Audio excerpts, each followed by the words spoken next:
হয়, একটা কথা আপনাদেরকে মনে রাখতে হবে। আল্লাহ তাআলা কি বললেন? ইয়া আইয়ুহাল্লাযীনা আমানু আমিনু বিল্লাহি ওয়া রাসূলিহি ওয়াল কিতাবিল্লাযী নাযালা আলা রাসূলিহি ওয়াল কিতাবিল্লাযী আনজালা মিন ক্বাবল। হে ইমানদারগণ, ঈমান আনো।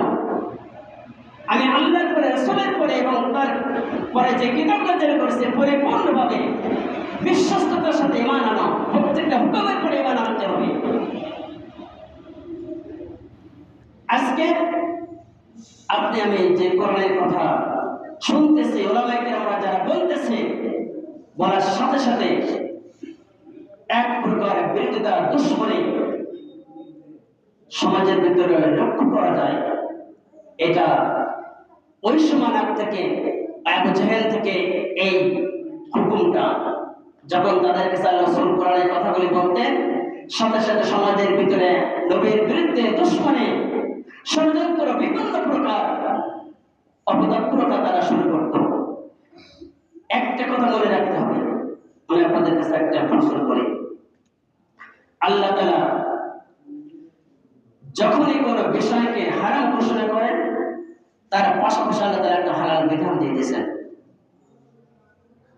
যখনই কোনো বিষয়কে আল্লাহ তাআলা হারাম করেন, পাশাপাশি একটা হালাল বিষয় আছে, একটা হারাম আছে, একটা হালাল বিষয় আছে।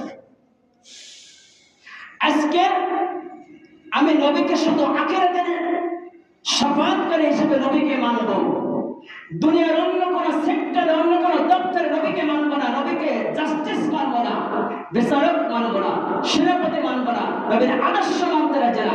আপনি ইমানদার থাকবেন কিনা এই ঘটনা শুনে আল্লাহ তাআলা কেন বললেন ইয়া আইয়ুহাল্লাযীনা আমানু আমিনু, হে ইমানদারগণ ঈমান আনো। ঈমানদারদেরকে আবার ঈমান আনতে কেন বলবেন?